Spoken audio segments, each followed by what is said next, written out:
آپ یہ جان رہے ہیں کسی نے جان بوجھ کر کھا پی لیا یا شادی شدہ تھا، بیوی سے ہم استری کر لی تو اس کا روزہ ٹوٹ جاتا ہے۔ ہاں، انجانے میں اگر کسی نے کھایا پیا چاہے کتنے کھائے تو اس کا روزہ نہیں ٹوٹتا۔ اب ایک چیز جو احتیاط کی وہ یہ ہے، اللہ نہ کرے اللہ نہ کرے، اگر کسی کا ایسا ہو کہ دانت میں کوئی چیز اتنی دب گئی تھی جو چنے کے برابر تھی، انسان نے اس کو دانت سے چھڑایا روزے کے وقت میں، یعنی طلوع صبح صادق کے بعد، جب سے روزہ رکھنا سحری کے وقت ختم ہونے کے بعد سے، اور اس کو وہ دانت میں چپتا تھا چنے کے برابر تو اس کو نگل گیا، تو اب اس کے وجہ سے روزہ ٹوٹ جائے گا۔ اس کا خیال رکھیں، دانت میں جو بھی اس کو نکال کے باہر کر دیں۔ ایسے ہی منہ کے اندر کسی طرح سے کوئی زخم لگ گیا، کوئی چوٹ کوئی خراش آ گیا اور خون اتنا نکلا کہ تھوک کے ساتھ جب حلق سے نیچے اترا تو خون کا ٹیسٹ اس کو مل گیا، ایسی صورت میں اور اسے روزہ ہونا دار ہونا یاد تھا تو روزہ ٹوٹ جائے گا، ٹھیک ہے۔ ایسے ہی اگر کسی تکلیف کی وجہ سے اس نے ناک سے دوا چڑھائی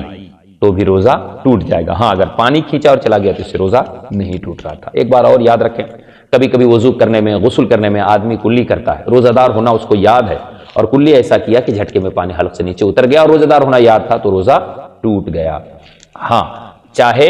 اگر کہیں وہ اس کو روزہ دار ہونا یاد نہیں تھا اور چلا گیا وضو کرتے ہوئے خیال میں تو کوئی بات نہیں۔ ہاں، اب اسی طریقے سے رونے میں آنسو منہ میں چلا گیا، ٹھیک ہے، اگر معمولی تھا تو کوئی حرج نہیں، لیکن آنسو اتنا زیادہ منہ میں گیا رونے میں، چاہے کسی وجہ سے رو رہا ہو کہ اس کی نمکین پر، اس کی ملاحت، جو نمکین آنسو کا جو ذائقہ اور ٹیسٹ ہے وہ حلق میں محسوس ہو گیا، پورے منہ میں اس کا ذائقہ پتہ چل گیا، تو اسی طرح سے پسینہ بھی چلا گیا منہ میں اور اس کی نمکین پر منہ میں پھیل گیا، حلق سے اتر گیا، تو ایسی صورت میں روزہ ٹوٹ جائے گا۔ اس کا خیال از بس ضروری اور بے حد ضروری ہے۔ اب ذرا ان چیزوں کے ساتھ ساتھ دوسرے پہلو کو بھی اپنے سامنے رکھیں، اور وہ دوسرا پہلو ہے وہ چیزیں جس سے روزہ نہیں ٹوٹتا، جیسے روزہ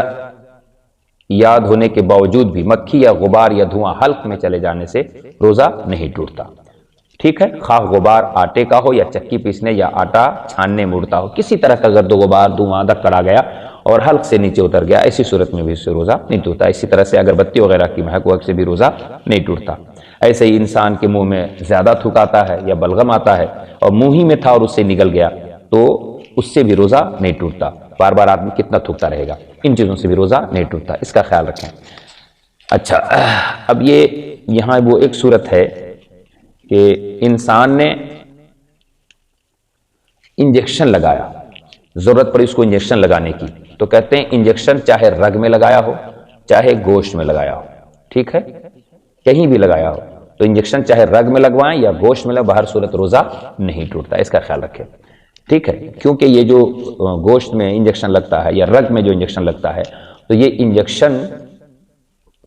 کی پہنچ معدے تک نہیں ہوتی، اور جب تک اس کی پہنچ معدے تک نہ ہو، کوئی ایسا منفذ نہیں، کوئی ایسا سوراخ نہیں، کوئی ایسا یہ جگہ نہیں رگ یا گوشت جس کا سیدھا سیدھا پہنچ کیا ہو، معدے تک ہو یا دماغ تک ہو، تو جب تک معدے یا دماغ میں داخل نہ ہو تو مفسد صوم نہیں ہے، لہٰذا چاہے نس میں انجیکشن لگائے چاہے گوشت میں لگائے۔ ایسے اگر کسی نے بلڈ ٹیسٹ کرنے کے لیے خون نکلوایا تو اس سے بھی روزہ نہیں ٹوٹے گا، اس کا خیال ہونا چاہیے۔ آدمی ایسے ہی بیمار ہو گیا،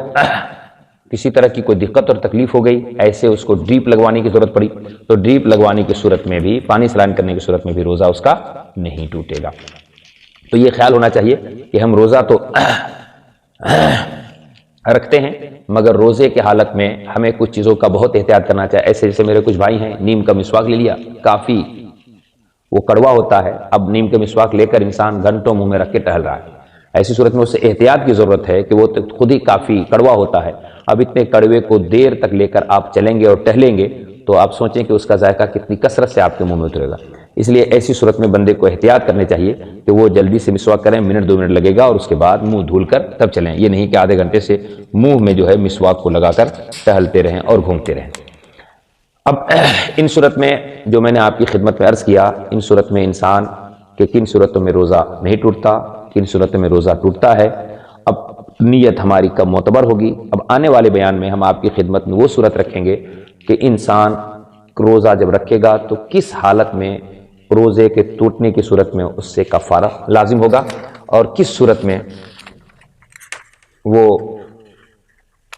صرف اور صرف اس پر قضا لازم ہوگی۔ ایسے ہی اگر بات کریں کہ کن صورتوں میں روزہ نہ رکھنے کی اجازت ہے تو ایسی صورت میں روزہ نہ رکھنے کی اجازت، جیسے انتہائی بوڑھا جس کو شریعت میں شیخ فانی کہا گیا، شریعت میں جس کو شیخ فانی کہا گیا، ایسے ہی وہ عورت جو حاملہ ہو، جس کو تجربے سے یہ ثابت ہو کہ اگر کہیں وہ روزہ رکھے گی تو ایسی صورت میں اس کے حالات خراب ہو جائیں گے، بیمار ہو جائے گی، بگڑ جائے گی، یا تو اس کو تجربے ثابت ہو یا ماہر حاذق حکیم نے، جیسے کہ آج کل ٹیسٹ وغیرہ سے یہ ثابت ہو جاتا ہے اور یقینی طور پر اسے پتہ چل جائے کہ اگر کہیں ہم روزے سے رہیں گے تو ایسی صورت میں نقصان ہوگا وہ حاملہ کا یا بچے کا۔ ایسے ہی ایک صورت اور ہے کہ بچہ اتنا چھوٹا ہے کہ عورت اس کو دودھ پلا رہی ہے، تو ایسی صورت میں دودھ پلانے کی صورت میں اگر وہ روزہ رکھے گی، دودھ خشک ہو جائے گا تو پھر بچے کی صحت پر اثر پڑے گا۔ تو حاملہ عورت کو جس کو علم یقین حاصل ہو کہ اگر کہ روزہ رکھیں گے تو حمل ضائع ہونے کا یا دیگر صحت کی خرابی کا قطعیت علم ہے تو اس کو اجازت ہے روزہ چھوڑنے کا، بعد میں قضا کرے گی۔ ایسے ہی اگر کہیں اس کے